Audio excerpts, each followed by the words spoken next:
Ngayong araw nga mga kaprobinsyano, magluluto tayo ng isang mainam-inam na pang-ulam at mabisa ring pangpulutan. Namiss ko kasing magluto ng tiniim na bibe. Sakto naman habang ako ay nagpapakain ng aking mga alaga, napansin ko na 3 na pala itong bibe na magiging barako. Kaya babawasan na natin ng isa mga kaprobinsyano, kaysa bawasan pa ng iba.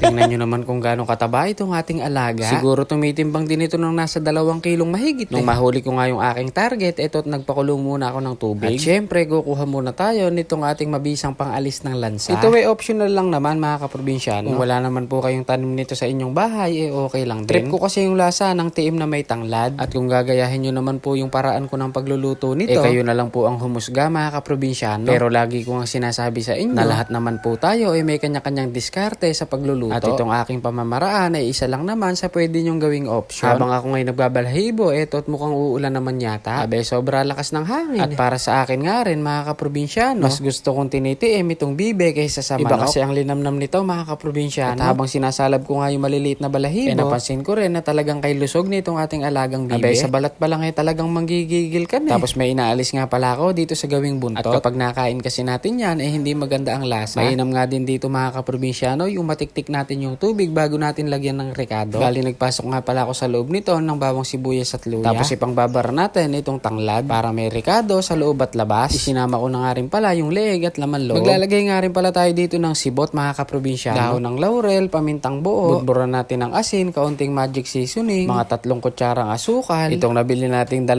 soda, lalagyan nga rin pala natin ng toyo, pineapple juice, oyster sauce, liquid seasoning, at ang panghuli itong liver spread. Sa dami ba naman ng mga ricados, ewan ko na lang kung hindi pa siya sumarap. Tapan na natin at diretso na nating isa lang sa ating kalan. Maghihintay lang naman tayo ng mga nasa 1 oras at kalahati para mapalambutan natin ng maganda. Dahil itong alaga nating bibe, binatilyo pa lang naman. At pagkalipas nga ng 1 oras at kalahati, ito at sakto na sa lambot yung ating tiniim na bibe. Dahil para sa akin, okay na to. Agad-agad ko nang hinango mga kaprobinsyano. At sa palagay ko naman ay nagsikapit na yung lasa ng mga sangkap. At pagkahango nga, inalis ko lang itong mga ginamit nating ricados. Ito na din kasing sabaw na pinagkuluan yung gagawin nating sauce. Tapos naglagay lang tayo ng kaunting cornstarch. Yung ganyang pagkalapot nga, goods na yan. Abay, akala mo nga sarsa din ng lityon. Kaya eto, sinalo ko na rin kaagad-agad. Eto, at ipe-plating muna natin ang bahagya mga kaprobinsyano. Ayun no, with matching panunaw. At nung binubuksan ko na nga itong aking magiging panula, bigla naman sumulpot itong aking 2 prinsesa. Pinigilan nga akong uminom at ito raw ay aming iuulam na lang. Sino ba naman ang hindi mapapakamot ang ulo? Tipong tagay na tagay ka na ipipigilin ka pa. At dahil pinigil tayo ni Boss Commander, eto titikman na lang natin.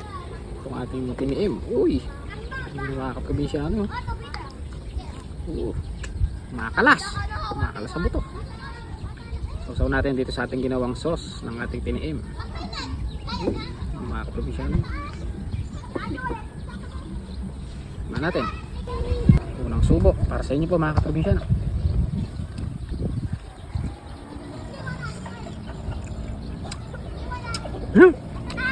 Perfect.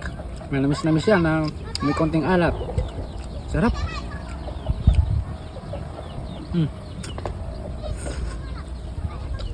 Sarap ng pagkatiim natin dito mga kaprobinsyano.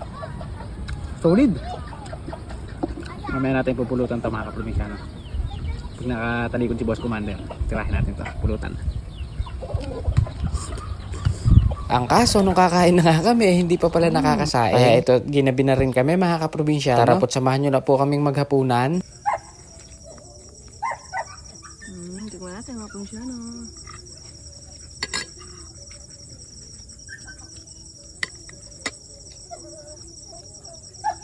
Tamang-tama ang lambot at ang lasa ng mga sauce. Harap po. Tanyo na ha. Kain na po tayo. Sausaw po muna natin sa sauce.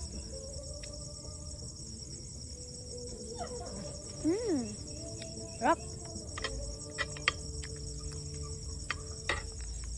Subukan nyo na rin po yung ganitong pagkadali sa bibe mga kaprobinsyano. Panigurado po gaganahan din kayong kumain. O paano ba yan mga kaprobinsyano? Hanggang dito na lang po. Maraming salamat sa patuloy nyong suporta sa ating munting vlog. Kung nagustuhan nyo po yung ating luto serie ngayon, baka naman isang like and share naman dyan. Wala na po akong masabi. Hanggang dito na lang. Bye!